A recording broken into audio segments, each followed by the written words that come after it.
পরিবেশ সংরক্ষণ, জলবায়ু পরিবর্তনের বিরূপ প্রভাব মোকাবিলা এবং দেশীয় ফলের ঐতিহ্য নতুন প্রজন্মের মাঝে তুলে ধরার লক্ষ্যে সম্প্রতি দারিয়াপুর গাইবান্ধার উদ্যোগে শনিবার ২০ জুন বিকেলে দারিয়াপুরে দিনব্যাপী বৃক্ষরোপণ, বৃক্ষ বিতরণ ও মৌসুমি ফল উৎসব অনুষ্ঠিত হয়েছে।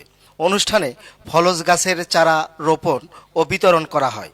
পাশাপাশি দেশীয় মৌসুমি ফলের প্রদর্শনী ও আপ্যায়নের মাধ্যমে দেশীয় ফলের পুষ্টিগুণ, গুরুত্ব এবং পরিবেশ বান্ধব জীবনযাপনের বার্তা তুলে ধরা হয়।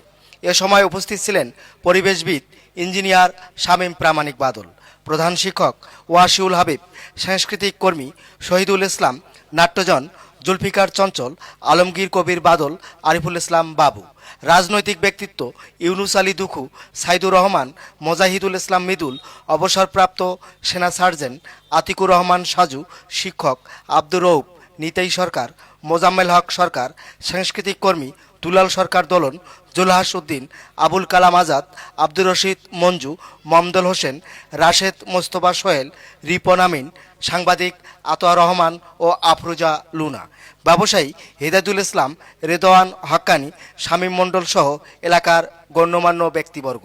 অনুষ্ঠানের পৃষ্ঠপোষক হিসেবে ছিলেন লক্ষণ রায়, হুমায়ুন কবির, দীপু মোদক, আবু তাহের, জীবন বর্মন, রুবেল সরকার, হামিদুল ইসলাম, শরীফুল ইসলাম ও সুব্রত মোদক।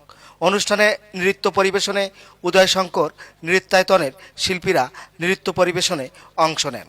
আয়োজকরা জানান, পরিবেশের ভারসাম্য রক্ষা, সবুজায়ন বৃদ্ধি এবং দেশীয় ফলের প্রতি মানুষের আগ্রহ বাড়াতে এ ধরনের আয়োজন ভবিষ্যতেও অব্যাহত থাকবে।